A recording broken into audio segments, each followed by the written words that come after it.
जय श्री राम जी भक्तों, आज आप सुनेंगे श्री सत्यनारायण व्रत कथा। सबसे पहले आप जानेंगे पूजन सामग्री, इसके बाद जानेंगे पूजन विधि, फिर सत्यनारायण व्रत कथा सुनेंगे, इसके बाद आरती होगी। तो पहले जान लीजिए पूजन सामग्री। केला स्तंभ, कलश, पंचपल्लव, चावल, पंचरत्न, कपूर, पुष्पमाला, धूप, श्रीफल, ऋतुफल, नैवेद्य, अंगवस्त्र, आम के पत्ते, यज्ञोपवीत वस्त्र, गुलाब के फूल, दीप, तुलसी दल, केसर, पान, पंचामृत, वंदनवार, चौकी। यथाशक्ति जैसे कि आपके पास जो हो विधि विधान से पूजन करें। तो इस विधि से पूजा करें। श्री सत्यनारायण भगवान का व्रत करने वाला पूर्णिमा एवं संक्रांति के दिन संध्या के समय स्नान आदि कर्मों से निवृत्त होकर पूजा स्थान में आसन पर बैठकर श्रद्धा पूर्वक श्री गणेश, वरुण, गौरी, विष्णु आदि सभी देवताओं का स्मरण कर पूजन करें तथा संकल्प लें कि मैं सदा ही श्री सत्यनारायण भगवान की पूजा तथा कथा श्रवण करूंगा। फूल हाथ में लेकर सत्यनारायण भगवान का ध्यान करें। यज्ञोपवीत धूप, पुष्प, नैवेद्य आदि अर्पित कर प्रार्थना करें। हे भगवान, मैंने श्रद्धा पूर्वक फल, जल आदि समस्त सामग्री आपको अर्पण की है, आप इसे स्वीकार कीजिए। मेरा आपको बार बार प्रणाम है। इसके पश्चात ही श्री सत्यनारायण भगवान की कथा पढ़ें या सुने। तो अब कथा सुनिए। प्रथम अध्याय।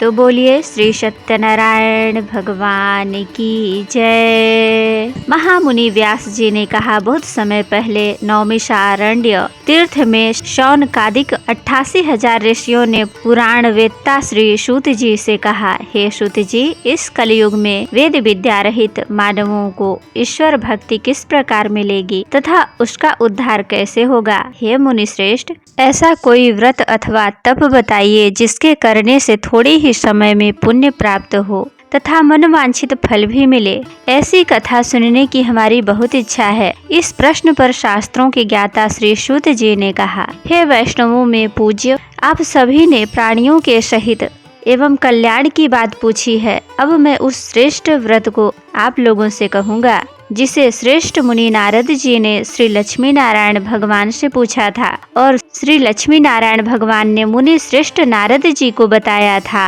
आप सभी श्रोतागण यह कथा ध्यान से सुने। मुनि श्रेष्ठ नारद दूसरों के कल्याण हेतु सभी लोकों में घूमते हुए एक समय मृत्यु लोक में आ पहुँचे। यहाँ बहुत सी योनियों में जन्मे प्रायः सभी मनुष्यों को अपने कर्मानुसार अनेक कष्टों से पीड़ित देखकर उन्होंने सोचा कि किस यत्न के करने से इन प्राणियों के कष्ट का निवारण हो सकेगा। मन में ऐसा विचार कर श्री नारद विष्णु लोक गए। वहाँ श्वेत वर्ण और 4 भुजाओं वाले देवों के ईश नारायण, जिनके हाथों में चक्र, शंख, गदा और पद्म थे तथा वरमाला पहने हुए थे, को देखकर उनकी स्तुति करने लगे। नारद जी ने कहा, हे भगवान, आप अति शक्तिवान हैं।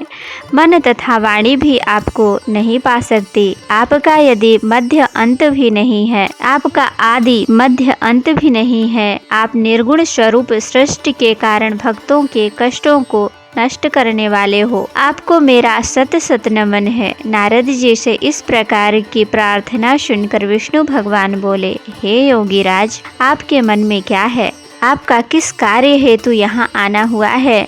निसंकोच कहें। मुनि श्रेष्ठ नारद ने कहा, मृत्यु लोक में सब मनुष्य जो अनेक योनियों में पैदा हुए हैं, अपने अपने कर्मों द्वारा अनेक प्रकार के कष्टों के कारण दुखी हैं। हे स्वामी, यदि आप मुझ पर दया रखते हैं तो बताइए कि उन मनुष्यों के सब कष्ट थोड़े से ही प्रयत्न से किस प्रकार दूर हो सकते हैं। विष्णु भगवान ने कहा, हे नारद, मनुष्यों की भलाई हेतु तुमने यह बहुत उत्तम प्रश्न किया है। जिस व्रत के करने से मनुष्य कष्टों से छूट जाता है, वह व्रत मैं तुमसे कहता हूँ, सुनो। अति पुण्य प्रदान करने वाला स्वर्ग तथा मृत्यु लोक दोनों में दुर्लभ एक अति उत्तम व्रत है जो आज मैं तुमसे कहता हूँ। श्री सत्यनारायण भगवान का यह व्रत विधि विधान संपन्न करने पर मनुष्य इस धरती पर सभी प्रकार के सुख भोग कर मरणोपरांत मोक्ष को प्राप्त करता है।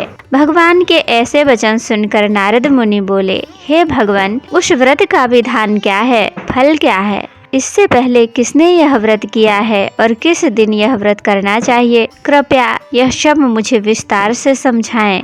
श्री विष्णु भगवान ने कहा, हे नारद, दुख, शोक एवं सभी प्रकार की व्याधियों को दूर करने वाला यह व्रत सब स्थानों पर विजय दिलाने वाला है। श्रद्धा और भक्ति के साथ किसी भी दिन मनुष्य संध्या के समय श्री सत्यनारायण भगवान की ब्राह्मणों और बंधुओं के साथ पूजा करे। भक्ति भाव से केले का फल, नैवेद्य, घी, शहद, शक्कर तथा गुड़, दूध और गेहूं का आटा सवाया ले ले। गेहूं के अभाव में साठी चावल का चूर्ण भी ले सकते हैं। इन सभी को भक्ति भाव से भगवान श्री सत्यनारायण को अर्पण करें। बंधु बांधवों सहित ब्राह्मणों को भोजन कराएं। इसके पश्चात ही स्वयं भोजन करें। रात्रि में श्री सत्यनारायण भगवान के गीत आदि का आयोजन कर श्री सत्यनारायण भगवान का स्मरण करते हुए समय व्यतीत करें। इस तरह जो मनुष्य व्रत करेंगे उनकी मनोकामनाएं अवश्य ही पूर्ण होंगी। विशेष रूप से कलयुग में मृत्यु लोक में यही एक ऐसा उपाय है जिससे अल्प समय और कम धन में महान पुण्य की प्राप्ति हो सकती है।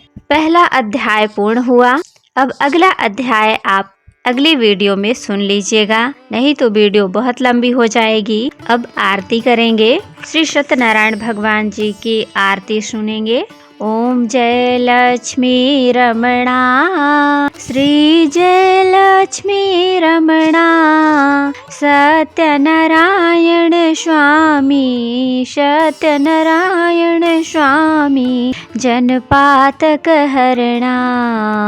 ओम जय लक्ष्मी रमणा, रत्न जड़ित सिंहासन अद्भुत छवि राजे, नारद करत निराजन घंटा ध्वनि बाजे। ओम जय लक्ष्मी रमणा, श्री जय लक्ष्मी रमणा, प्रकट भये कलि कारण द्विज को दर्श दियो, बूढ़ो ब्राह्मण बन के कंचन महल कियो। ओम जय लक्ष्मी रमणा, दुर्बल भील कराल जिस पर कृपा करी, चंद्रचूड़ एक राजा, चंद्रचूड़ एक राजा, तिसकी विपद हरी। ओम जय लक्ष्मी रमणा, श्री जय लक्ष्मी रमणा, वैश्य मनोरथ पायो, श्रद्धा तज दीनी, सो फल भोग्यो प्रभु जी, फिर स्तुति कीनी।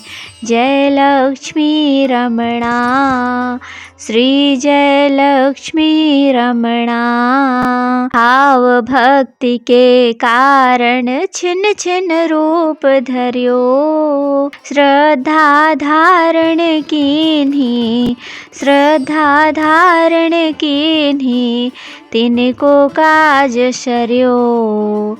ओम जय लक्ष्मी रमणा, श्री जय लक्ष्मी रमणा, ग्वाल बाल संग राजा, वन में भक्ति करी, स्वामी वन में भक्ति करी, मन वांछित फल पावत, मन वांछित फल पावत, दीनो दयाल हरि, मन वांछित फल दीनो, दीन दयाल हरि। ग्वाल बाल संग राजा, वन में भक्ति करी, मन वांछित फल दीनो, दीन दयाल हरि। ओम जय लक्ष्मी रमणा, श्री जय लक्ष्मी रमणा, चढ़त प्रसाद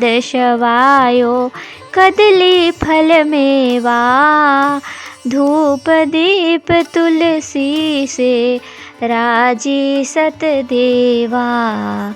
जय लक्ष्मी रमणा, श्री सत्यनारायण जी की आरती जो कोई गावे, कहत शिवानंद स्वामी, कहत शिवानंद स्वामी, वांछित फल पावे।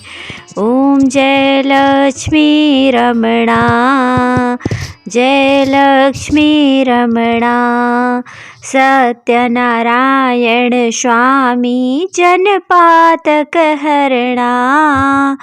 ओम जय लक्ष्मी रमणा। तो भक्तों, अगर वीडियो पसंद आई हो तो लाइक शेयर कमेंट जरूर करें और कमेंट में जय श्री हरि जरूर लिखें।